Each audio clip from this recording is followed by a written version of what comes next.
In today's video, I'm going to teach you how to fix the Google Chrome account sync problem. We've all been there, ready to access our bookmarks and history from any device, only to find that our synchronization isn't working properly. But fear not, because we're about to delve into a solution that will have this problem sorted out in no time. First, open up your Google Chrome browser. Once you've got that in front of you, direct your attention to the top right corner of the screen. There, you'll notice the familiar three-dot menu icon. Go ahead and click on that. It's a gateway to a variety of settings and options that can help you customize your browser experience to your liking.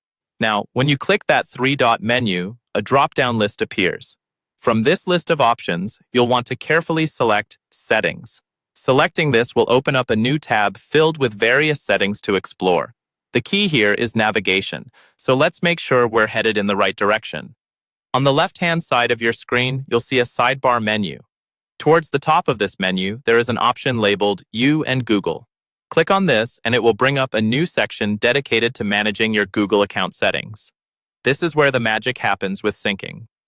Within the You and Google section, look for the Sync and Google Services option and select it.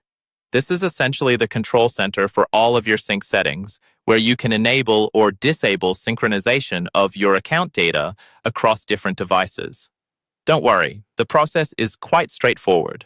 Once you're in the Sync and Google Services menu, it's important to confirm that the sync feature is actually turned on. This is vital.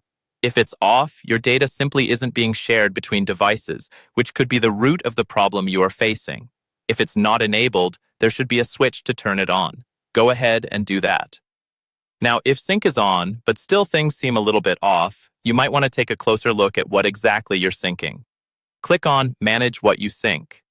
Here, Google gives you the flexibility to either sync everything or just some specific types of data, such as bookmarks, history, or passwords. It's a personal choice based on how much or how little data you want across your devices, so choose accordingly. And there you have it, a step-by-step walkthrough to solving the Google Chrome account sync problem. Hopefully, this guide has been clear and easy to follow, helping you get your syncing back on track. If you're still experiencing issues, additional troubleshooting might be required, such as checking your internet connection or updating Chrome to its latest version. Thank you for watching, and if you found this video helpful, be sure to like, subscribe, and check out our other tech tips for more solutions just like this one.